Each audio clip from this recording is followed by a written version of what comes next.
로이교회 새벽기도회를 시작하겠습니다. 167장 찬송 167장 드리겠습니다.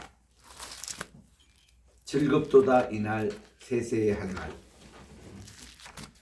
즐겁도다 이날 세세의 할 말. 사망 권세 깨고 하늘이 열려 죽은 자가 다시 살아나와서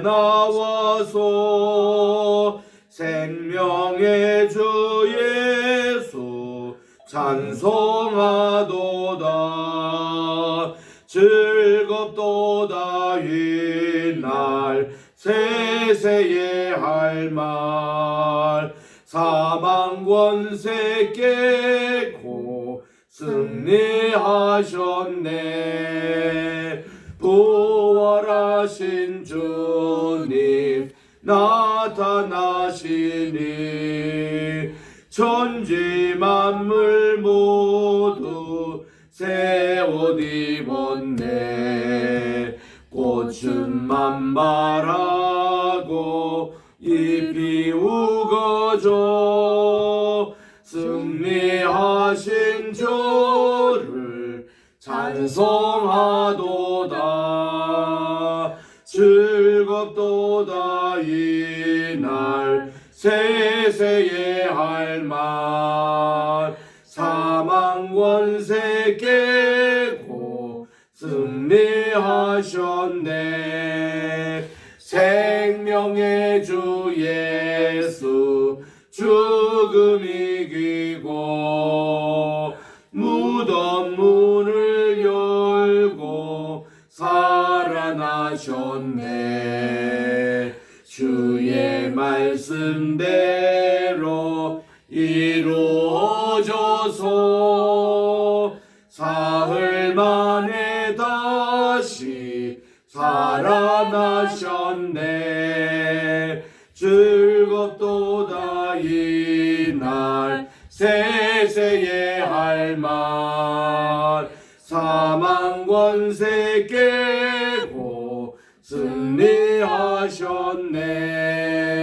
아멘. 170장입니다. 170장. 내 주는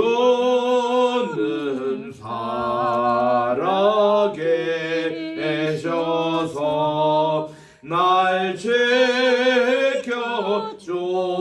지켜주시니 그 큰 사랑 인하여서 나 자유 얻었네.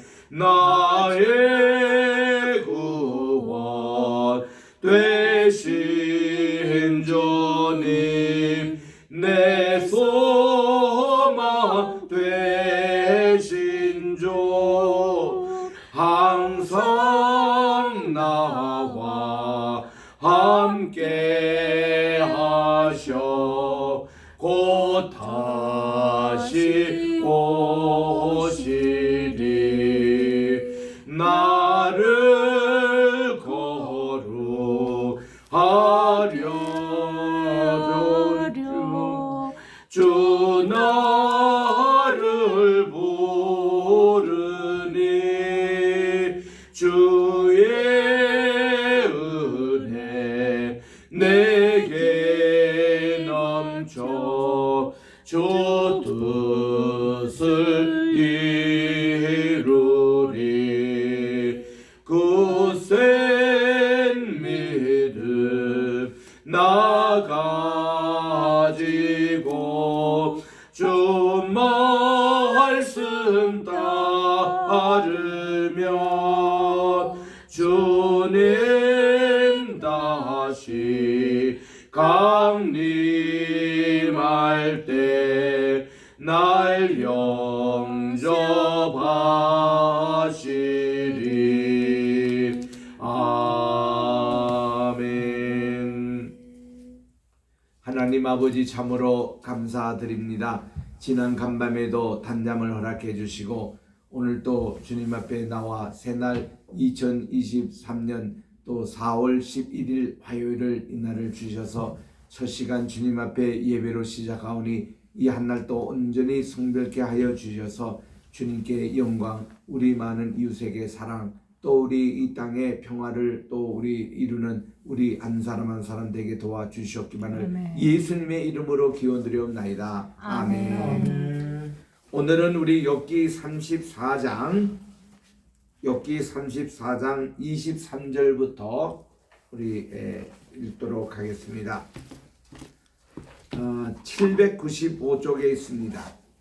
욥기 34장 23절부터 27절까지 합독하겠습니다.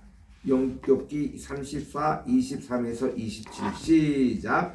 하나님은 사람을 심판하시기에 오래 생각하실 것이 없으시니 세력 있는 자는 조사할 것이 끊기시고 다른 사람을 세워 그를 대신하게 하시느니라. 그러므로 그는 그들의 행위를 아시고 그들을 밤사이에 뒤집어 엎어 흩으시는도다. 그들을 악한 자로 여겨 사람의 눈앞에서 치심은 그들이 그를 떠나고 그의 모든 길을 깨달아 알지 못함이라. 아멘. 어저께 우리 욥기 34장 우리 24절까지 했습니다. 욥기 34장에는 엘리후가 하나님의 정의에 대해서 이제 여러 가지 얘기를 하고 있습니다. 하나님은 정의로운 분이라는 것이죠. 오늘 또 23절에 있는 대로 하나님은 사람을 심판하시기에 오래 생각할 것이 없다. 우리 하나님의 그 정의에 대해서 우리가 도전해서는 안 된다는 것입니다. 우리가 짧은 생각 가지고 이런저런 일을 하다 보면 우리가 하나님께 대단히 신뢰하는 은행을 하게 됩니다. 여기에 대해서 엘리후가 하나씩 지적하면서 우리를 이렇게 깨닫게 하고 있습니다. 24절에도 보니까 세력 있는 자를 조사할 것이 없이 끄끄시고 다른 사람을 세워 그를 대신하게 하신다 그랬는데 세력 있는 자가 누구겠습니까? 왕이나 또 어떤 재판장이나 그 시대의 그 나라의 대표하는 이런 분이 아니겠습니까? 그런데 하나님께서는 세력 있는 자를 조사할 것도 없이 뭐 기소한다거나 소송한다거나 신문한다거나 이것도 없이 하나님은 일시에 그를 패하고 다른 사람을 세우는 능력이 하나님께 있다는 것입니다. 다니엘서 2장에 보면은 다니엘이 느부갓네살 앞에서 하나님을 찬양할 때 이런 말을 합니다. 하나님께서는 왕을 세우시기도 하시고 패하기도 하시는 하나님, 이렇게 얘기를 합니다. 그 말은 그때 느부갓네살 왕이 듣고 좀 깨달아라는 얘기였거든요. 당신 또 언제 왕위가 패될지 모른다는 것입니다. 우리 이 세상의 권력자들 다 보십시오. 영원히 통치하는 사람이 있던가요? 없습니다. 다 그 당대 끝나거나 그 뭐 기껏가야 이래 못 갑니다. 우리 사담 후세인이 그렇게 잘 나갔던 그가 걸프 전쟁 때 보니까 그 하루아침에 권좌에 내려오는데 비참하더라고요. 응? 또 뭐 우리 누구 얘기 안 해도 다 마찬가지 아니겠습니까? 그래서 뭐 북한에 있는 김정은 체제 그 뭐 얼마나 갈 겁니까? 우리 하나님께서 다 하나님의 수중에 있는데 이거를 깨닫지 못하고 사람이 영원히 권력에 차지한 것 같은 그런 이제 인상을 받습니다. 높은 자리에 오르는 사람일수록 낮아질 때에 그때 얼마나 우울증이 오고 비참한지 모른다는 거예요. 한 분 해군 해병대에서 투스타 했던 장님이신데 이분이 우리 교회에 와서 이렇게 간증할 때 그런 말을 하시더라고요. 그 어떤 투스타가 전역을 하고 그 다음날 아침에 일어났던 변화가 52가지가 있다는 거예요. 거기서 이제 몇 가지를 들었는데 딱 자기가 일어나면은 자기 참모 부관이 자기에게 딱 아침 전화 오는 거 그거에 사라지고 또 자기가 이제 별을 달고 다니는 차가 이렇게 딱 가면은 딱 경례를 붙이고 하는 그 1호차 그것도 사라지고 또 뭐 자기의 그 호칭이 달라지고 또 뭐 자기에게 경례하는 사람들도 이제는 없어지고 이래가지고 한꺼번에 이렇게 쫙 내려가니까 딱 오는 게 우울증이 온다는 거예요. 이거 뭐 완전히 천국에서 지옥까지 떨어지는 그런 생각으로 그래서 이분이 꼭 부탁을 하더라고요. 이 장로님은 저녁을 앞두고 1년 전부터 감리교 신학교에 가서 신학을 공부했던 분이거든요. 그래서 자기는 저녁을 딱 하고 나더라도 그 다음날 그렇게 많은 변화가 생길 때도 전혀 당황하지 않고 숙제하고 그 다음 또 학교에 가서 공부를 하고 친구들과 지낼 때에 전혀 자기는 그런 게 없었다는 겁니다. 그래서 동기들 가운데서 자기만 지금도 건강하게 활동을 해서 미국까지 와서 저녁에 참 집회 다니는 장로님이신데 참 이런 권력의 세계가 그런 겁니다. 그래서 우리 대통령을 하고자 하는 사람은요, 임기 5년을 채우고 그 다음 생애를 어떻게 할 것이냐, 자신 있는 사람이 대통령 하라는 겁니다. 그거 관리를 못하면은 그렇게 사람이 비참해진대요. 모든 권력기관이 다 마찬가지입니다. 여기 하나님께서 보세요. 권세 있는 자를 한 방에 그냥 그만두게 하시는 하나님이시다는 거죠. 25절에 갑니다. 그러므로 그는 그들의 행위를 아시고 그들을 밤사이에 뒤집어 흩으시는 하나님의 정의입니다. 하나님의 정의가 이렇게 하신다는 겁니다. 또 이들을 악한 자로 여겨 사람의 눈앞에서 치심은 그들이 하나님을 떠나고 하나님의 모든 길을 깨달아 알지 못하기 때문에 그렇다. 정의롭게 살지 못한 사람은 이런 결과를 이제 갖는다는 것입니다. 그래서 우리 이 얘기를 하는 목적이 뭐겠어요? 엘리후가 욥 형님 좀 들어보소. 형님이 혹시 하나님의 정의에 도전을 해가지고 혹시 그렇게 부자였고 또 그 당시 권력도 많이 있었고 했던 그 시절에 이렇게 하나님의 정의에 대해서 자신하고 있다가 이렇게 하나님께 치심을 지금 당하는 그 심정, 이런 것을 평소에 준비를 해야 되고 또 이렇게 된다는 것이 이 수순인데 이런 것에 대해서 우리가 솔직하게 받아들이자는 거죠. 그 다음 28절에 봅니다. 그들이 이와 같이 하여 정의를 이제 이 부자들이 그렇습니다. 정의를 그려서 가난한 자의 부르짖음이 그에게 상달하게 되며 빈궁한 사람의 부르짖음이 그에게 들리게 하시느니라. 왜 하나님이 이렇게 권력자를 치십니까? 왜 하나님이 정의를 세우십니까? 이 세상에 그 많은 부조리 되는 그 음성을 들으라고, 그렇게 낮아져서 그들의 아픔을 함께 나누라고 지금 하나님께서 그렇게 하시는 게 아니겠어요? 29절에 보니까 주께서 침묵하신다고 누가 그를 정죄하며 또 그분의 얼굴을 가리신다면 누가 그분을 배울 수 있으랴. 그분은 민족에게나 인류에게나 동일하시니 이는 경건한 자 하지 못하는 자가 권세를 잡아 백성을 올바 매지 못하게 하려 하심이라. 하나님의 정의의 손길은 여기에 있는 겁니다. 어저께 우리 신학교에서 우리 정성구 박사님을 모시고 채플 우리 강의를 들었습니다. 정 박사님이 도중에 하시는 말씀이 이 개혁신학을 오늘까지 이룬 분이 이렇게 네덜란드에 수상을 지내셨고 국회의장도 하시고 총회장을 지내신 아브라함 칼프가 있습니다. 그분은 어떤 정신을 가지고 하니 이 요한 칼빈의 기독교 강요의 그 4장 그 뒤에 보면은 실천 부분에 뭐가 나온가 하니 하나님의 나라 건설을 이 땅에 확산하는 일에 대해서 그가 이런 얘기를 합니다. 우리의 세속적인 직업이 있잖아요. 그러니까 뭐 목사만 이렇게 주의 사역만 하는 분들만 이렇게 거룩한 성지자로 이렇게 얘기한 게 아니라 하나님의 소명을 부름을 받고 세속적인 직업을 가집니다. 내가 무슨 뭐 공무원이다, 군인이다, 내가 이런 세속적인 공무를 가집니다. 그것도 하나님이 불러주신 성직이라는 거예요.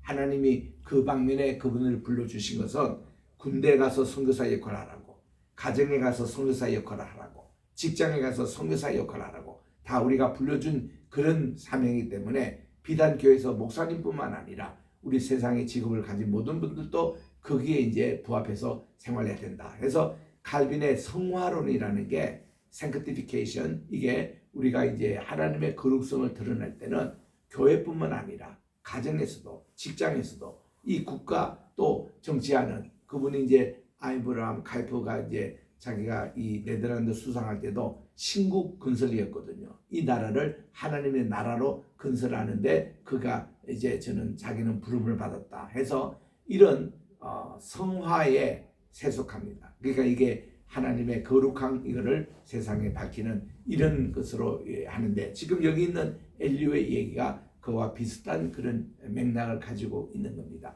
하나님의 정의를 우리가 이 세상에 구체적으로 우리가 실현해야 된다는 거죠.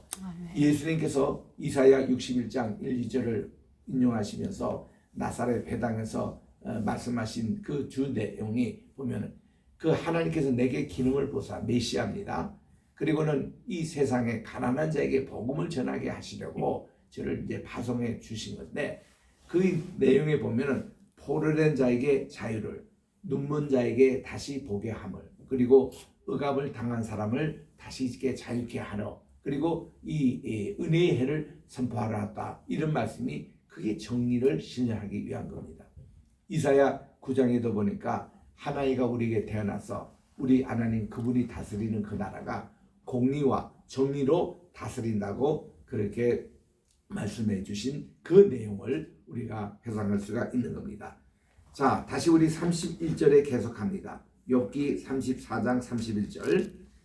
그대가 이게 욥을 얘기하는 것이죠. 하나님께 아뢰기를 제가 죄를 지어 사오니 다시는 범죄하지 아니하겠나이다. 제가 깨닫지도 못하는 것을 제게 가르치소서. 제가 악을 행하여 사오나 다시는 하지 아니하겠습니다. 이렇게 형님이 기도하십니까?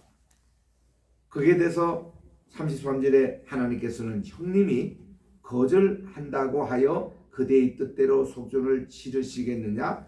그러면 그대가 스스로 택할 것이요 내가 할 것이 아니니 그대는 이 형님은 안 들어 말해보세요.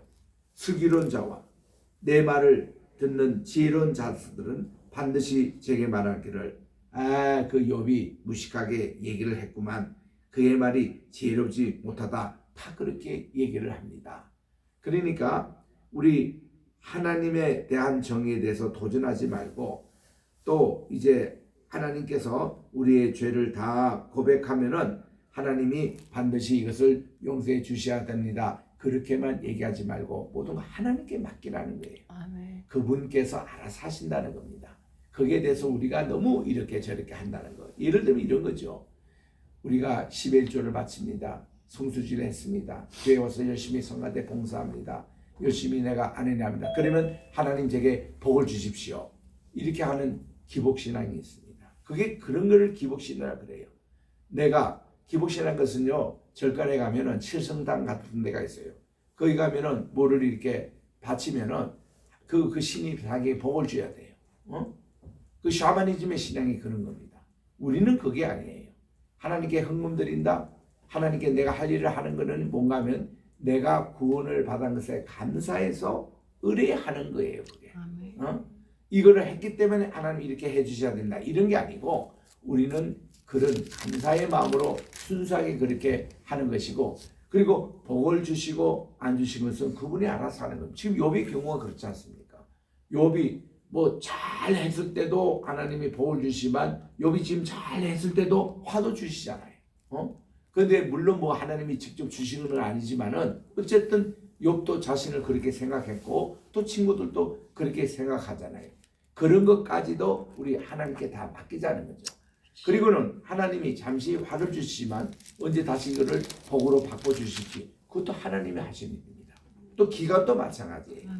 하나님이 왜 우리나라 통일 빨리 안 되게 하십니까? 또 하나님이 예수님이 재림하시는데 왜 지금까지 안 하십니까? 또 내 기도 제목인데 왜 안 들어주십니까? 이렇게 우리는 기도하지 말자는 겁니다. 그것도 하나님의 고난에 있는 거예요.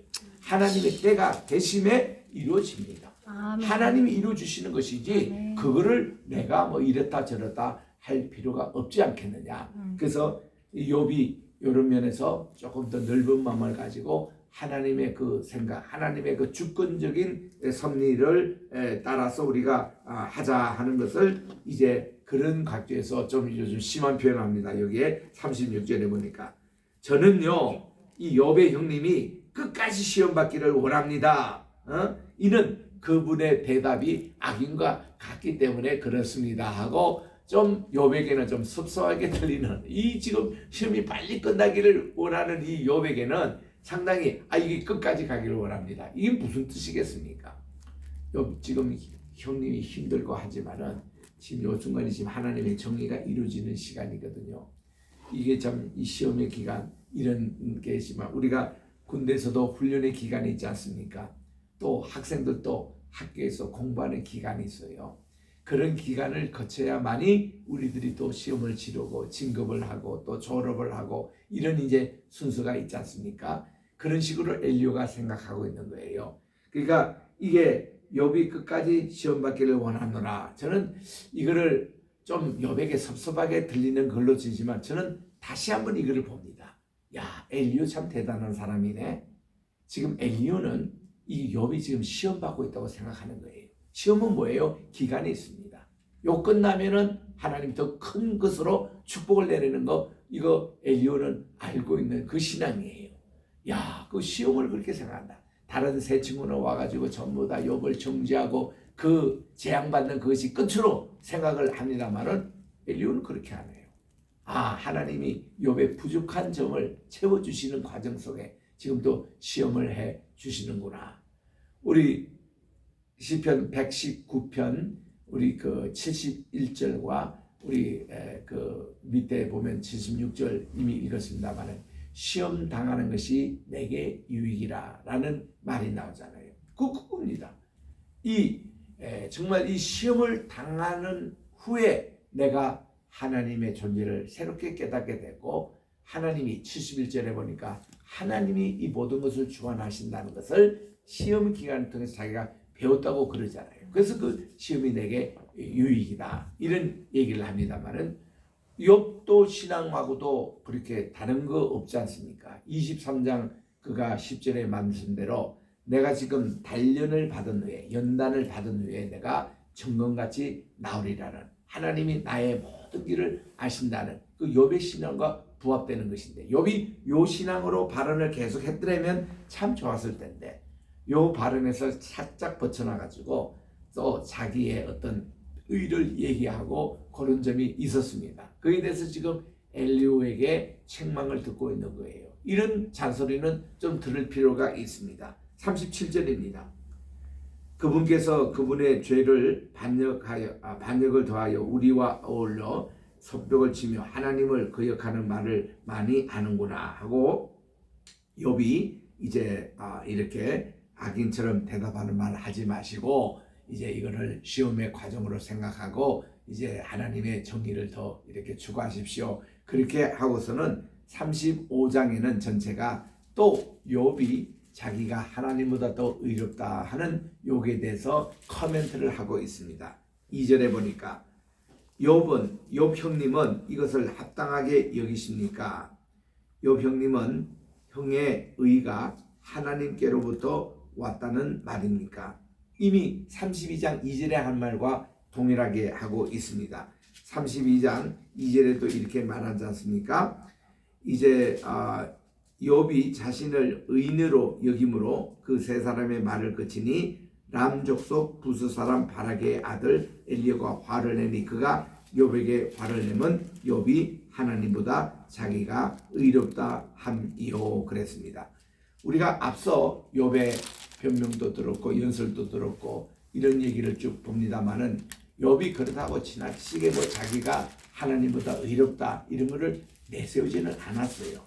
그런데 그가 욥이 이렇게 막 얘기를 하다 보니까 자칫 하나님의 하시는 일에 대해서 좀 도전을 하는 것은 있었습니다. 그것이 엘리야 귀에는 자기가 하나님보다 더 의롭다 하는 것 같이 들리는 거예요. 또 인간이 충분히 그럴 수 있습니다. 자기를 내세우는 다른 거 아니에요. 그냥 욥이 31장에서 얘기했지 않습니까? 자기가 이렇게 자기는 여성 관리도 이렇게 잘했고 또 구제사업도 이렇게 열심히 했고 또 하나님께서 또 원하시는 이런 일을 열심히 하는 것에 대해서 우리는 어떻습니까? 그 자기가 너무 억울하니까 자기 자랑했던 거, 친구들이 몰랐던 것을 알리는 거 이런 거를 조금만 도를 넘어가 버리면은 그게 오히려 그게 하나님께서 하신 일을 공적을 찬양하기보다는 자기의 의를 드러내는, 자기의 이런 거를 드러내는 겁니다. 예를 들면 자기를 드러내는 게 그런 거예요. 우리 성악가라든지 예술가들이 보면은 그 참 자기의 그 연주에 대해서 박수를 치기를 원하고 인정을 받기를 원하고 그런 분입니다. 그런데 자기가 스스로 그날 공연을 망친 날이 있어요. 그럴 때는 아무리 박수를 쳐도 자기가 너무나도 막 그냥 화가 납니다. 자기 자신에 대해서. 그래가지고 그 다음에는 더 잘해야 되겠다 이런 게 있는데 진짜 잘했어요. 그 다음은 진짜 잘했는데 막 박수 칩니다. 그때에 이 사람이요 교만이 들어가는 거예요. 야, 세상에 이거 내같이 잘하는 테너 없네, 내같이 잘하는 소프라노 없네, 이래가지고 교만이 이제 딱 들어가기 시작하면은 그 다음부터 눈에 뵈이는 게 없습니다. 이게 이제 자기 의를 내세우는 모습이에요. 예술도 다 그렇습니다. 뭐 심지어 목회자는 안 그래요. 목회자는 뭐 이렇게 해서 야 설교 자기 조회수가 수만만 올라가면요 자기 의 생기게 돼 있습니다. 교만이 생기게 돼 있어요. 뭐 누구는 뭐 조회수가 뭐 10대병밖에 안 되는데 자기는 한번 하면 10만 명께 그냥 뭐 하루 만에 오른다. 와, 저도 에스더 기도 본부에 가서 말씀을 전하는데 딱 1시간 지났는데 2,500개, 3,000회가 딱 올라가는데 나도 놀랐어요. 어떻게 이게 가능한가 했더니 나중에 보니까 그 멤버들이 전 세계에 딱 듣고 있더라고. 그런 분들이 이제 조회수가 확 올라가는 그런 것 같습니다. 그런 조회수가 얼마나 사람을 피곤하게 만드는지. 그거 무시하고 사는 것이 참 좋은데 요즘 우리 교회에서는 이제 동시 이 방송이 되기 때문에 따로 옛날처럼 이렇게 유튜브 해가지고 올리고 그렇지 않다가 보니까 이제 막 조회수가 이게 막 분산이 돼요. 뭐 한 150회도 87회, 80회 이렇게 나왔는데 그런 거 그냥 올린 것 자체만 해도 저는 감사할 뿐이지 그게 뭐 조회수가 많고 적고 하리라 저는 이거 올리는 거 다른 거 아니에요.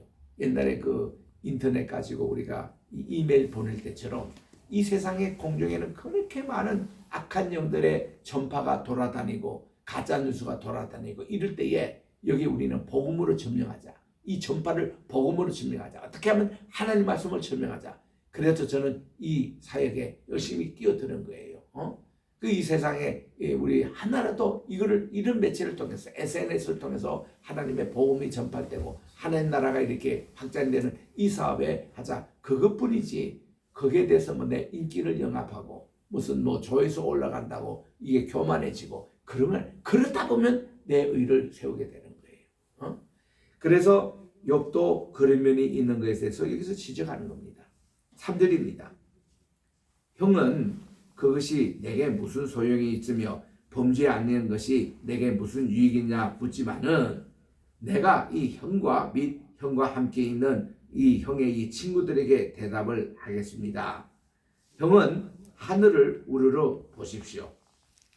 형보다도 높이 뜬 구름을 바라보라 이겁니다. 우리가 아무리 높다 해도 하늘 아래 외로다. 그런 시조가 있습니다만은 우리가요 이 세상에 높다 해도 얼만큼 높겠습니까? 바벨탑 쌓을 때의 창세기 11장에 보니 신나는 장면이 그렇습니다. 인간이 아무리 대를 높이 산다 하더라도 하나님은 내려오시더라고요. 하나님 내려오십니다. 우리가 어떻게 그 이상 우리가 높아지겠냐 이거죠. 그래서 우리 사람이 착각하며 삽니다. 우리가 아무리 오래 산들 100세 못 살잖아요. 기껏 살아봤자 100세 조금 넘고 다 죽지 않습니까? 오늘날. 그러니까 우리가 그런 짧은 인생 속에 뭐 가지면 얼마나 가졌고 알면 얼마나 알고 또 우리가 하면 얼마나 하겠습니까? 이런 인간의 제한을 느끼는 게 이게 겸손인데 우리는 흙입니다. 흙으로 돌아갈 뿐입니다. 이런 우리 인생일 뿐인데 우리들이 여기서 교만할 필요가 없다는 것입니다. 4절에 보니까 6절입니다. 그리고 그대가 범죄한들 하나님께 무슨 영향이 있겠으며 그대의 악행이 가득한들 하나님께 무슨 상관이 있겠으며 쉽게 말하면 인간이 죄를 짓는다. 뭐를 또 좋은 일을 한다. 이거 다 하나님 앞에서 아무것도 아니라는 거. 이거를 그리고는 그대가 형이 아무리 의로운들 하나님께 무엇을 드리겠습니까? 또 그분께서 그대의 손에서 무엇을 받으시겠습니까? 우리 아버님께 뭐 하나님께 뭐 드릴 게 있냐 이거죠. 그대의 악은 그대와 같은 사람들에게나 있는 것이요 그대의 공의는 어떤 인생에게도 있겠다. 그런 말씀입니다. 사람은 학대가 많음으로 부르짖으며 군주들의 힘에 눌려 소리치나 나를 지으신 하나님 어디 계시냐고 하며 밤에 노래를 주시는 분 어디 계셨냐고 말하는 자는 없구나. 그 사람들이 당장 자기에게 이제 어려움을 당한 사람에게는 뭐 정의를 외치고 뭐 독재 타도를 얘기하고 이렇게 하는데 우리가 좀 더 넓게 생각해서 나를 지으신 하나님이 어디 계시고 지금 뭐 하시느냐, 나를 낳으신 어머니 지금 뭘 하고 계시느냐 이런 거 생각하듯이 또 밤에도 노래를 주시는 그 하나님이 어디 계시느냐 여기에 대한 관심이 별로 없다는 거, 하나님에 대한 관심이 별로 없다는 것입니다. 그래서 제가 젊은 청년들에게 그런 얘기합니다. 여러분 눈만 뜨면 맨 먼저 찾는 게 카톡을 찾아요. 맨 먼저 이렇게 핸드폰을 찾습니다. 여러분 하나님을 그렇게 열심히 찾아본 적이 있냐고. 눈만 뜨면 여러분들이 하나님의 이름을 부르고 오늘 하나님이 뭐 하시지? 하나님이 어디 계시지? 하나님이 요즘 어떠실까? 기분이 좋으실까? 하나님이 어떨까? 이런 거 한 번이라도 생각하면서 살아본 적이 있냐고. 그러니까 우리가 종일 지나면서도 내 친구 생각하고 내 사업 생각하고 이런 걸 해야지 얼마만큼 하나님에 대한 생각하냐고. 하나님이 24시간 시간을 우리에게 주시는데 적어도 10의 1조 2시간 40분은 하나님을 생각하고 하나님께 그 시간을 바쳐야 되지 않겠냐고. 카이로스 신학을 바쳐야 되지 않겠냐고. 저는 이렇게 도전을 해요. 우리 이 맥락이지 않습니까? 또 11절에 보니 땅의 짐승들보다도 우리를 더욱 기쁘게 하시고 또 하늘의 새들보다도 우리를 더욱 지혜롭게 하시는 그분 어디 계시냐고 한 번으로 말하는 사람이 없다는 거죠. 그들이 악인의 교만으로 말미암아 거기서 부르짖으나 대답하는 자가 없으면 헛된 것은 하나님이 결코 듣지 아니하시며 전능자가 돌아보지 아니하십니다. 하나님의 생각, 하나님의 그 판단 우리 인간과 틀립니다. 이거를 한 번은 생각하자는 거죠. 내가 오늘 은행하잖아요. 그리고 살아서 항상 우리 기억할 것은 이것에 대한 심판, 판단을 하나님이 하고 계신다는 겁니다. 이거를 잊지 말아야 되는 거예요. 아멘. 그리고는 13절에 보니 헛된 것은 하나님이 결코 듣지 아니하시며 전능자가 돌아보지 않으시는데 하물며 말하기를 하나님은 배울 수 없고 일에 판단하시면 그 앞에 있으니 나는 그분을 기다릴 뿐이라 말하는 그대일까 보냐. 그러나 지금은 그분께서 진노하심으로 벌을 주지 아니하셨고 악행을 끝까지 살피지 아니하셨으므로 욥이 헛되이 입을 열어 지식 없는 말을 많이 하는구나 하고 욥이 이런 말을 들을 때에 숙연해집니다. 자기 일을 반성하게 됩니다. 그리고 하나님께 조용히 묵상하게 됩니다. 그의 관점 초점을 하나님으로 자꾸 돌리고 있는 게 엘리야예요. 아멘. 예.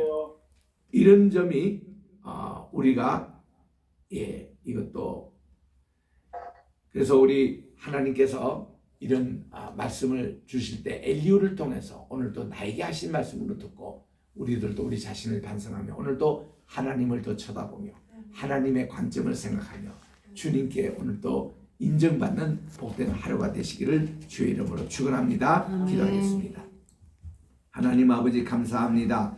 오늘도 이 아침에 우리 엘리야를 통해서 주시는 하나님의 마음을 저희들이 다시 한번 헤아릴 것인데 우리가 이 욥기 34장 35장을 통해서 하나님의 정의 또 우리의 의롭다 하는 이 문제는 하나님께서 판단하시고 인정해 주어야 된다는 사실을 깨닫고 오늘도 우리 주님 앞에 공의롭고 바르고 주님께 칭찬 듣는 복된 하루가 되게 도와 주시옵소서. 아멘. 하나님 오늘도 주님 앞에 귀한 예물을 드리는 손길이 있습니다. 기도의 제목 담아 주님 앞에 드리는 믿음의 예물이오니 받아 주시옵시고 저들의 형편에 따라 크신 은혜 베풀어 주시옵시고 오늘도 우리가 대한민국을 위해서 우리 로이 교회를 위해서 우리 또한 게세마네 신학교를 위해서 또 황희스 로품을 위해서 각자 기도 제목 가지고 주님 앞에 기도하는 주의 종들의 기도를 주께서 들어응답해 주시옵시고 오늘도 하나님의 처분대로 모든 일을 행하여 주시옵고 주님의 나라가 이 땅에 임하여 주시옵소서. 예수님의 이름으로 기도드립니다. 아멘. 하늘에 계신 우리 아버지여 이름이 거룩히 여김을 받으시오며 나라의 임하옵시오며 뜻이 하늘에서 이룬 것 같이 땅에서도 이루어지이다. 오늘날 우리에게 일용할 양식을 주옵시고 우리가 우리에게 죄 지은 자를 사하여 준 것 같이 우리 죄를 사하여 주옵시고 우리를 시험에 들게 하지 마옵시며 다만 악에서 구하옵소서. 대개 나라와 권세와 영광이 아버지께 영원히 있사옵나이다. 아멘.